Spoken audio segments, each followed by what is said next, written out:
dubbiin manatti hidhamuu qofaa manatti hafuu qofaa mi beek manatti hafee ka guyyaa tokko khayriin buufatanii jira beek ka manatti hafuun jallinatti idaate ka manatti hafuun badiitti idaate santu jira beek manatti hafuun inumaa daranuu balleessite khamrii isaa ol fidatee TV isaa miidiyaa manaa qaba namni internetii rabbi interneti waan fedhe keessa seenee sa'aa 24 dilii malee kan dalaginis tuulaa beek sanirraa rabbi si eewalee khayrii dhaggeeffachaa baate ulamaa'ii hordofaa baate takkaa ramadaanni ati akka baranaa fayyadatten jiru beek hin dogoggoriin ramadaanni akka baranaa ati fayyadatten jiru yoo janni taa beek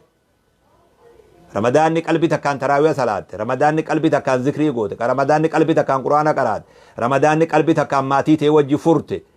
mana keegatteessee furte ramadaana baranaatii beek carraan kan kee carraa baranaatii beek 2020 ni milkooyte beek galmeeffadhu guyyaa kana in kasaarre ni milkooyte beek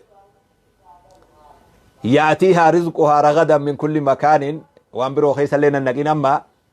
haa masruufa fi nyaanni kan kee ragadan min kulli makaan mana keetti sii dhufu akkaawuntii keetirra sii bu'u kanagaa zirzirii keessan seennu akka gaarii soomantee beeki barana ani numa beekaa beek akka gaariitti akka soomante yaa gowwaan ta'in wallaahi aboo lifaatii rabbi sirraa hambise baabaa kiyya lifaatii akkasin ramadaana rabbiitiin quncaatu san sirraa hambisee namni tolaan hayyama sii kennu hin jiru rabbiin dirqiin hayyamarraa sii fuudhe isaanuu mana galchee hayyamarraa sii fuudhe maaliif manzaraa gurraacha qofaan laalta gamanaan maaliif hin laalle hoo wajji haasoyna inshaallah fuuldura waan ati milkooyte dum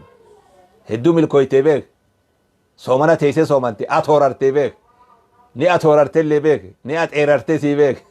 warri axeerareet ni jiraa beek atoorartee axeerartee beek gadiin teessee beek ni atoorartee ni axeerartee beek lullullee kadhawe numa jiraa beek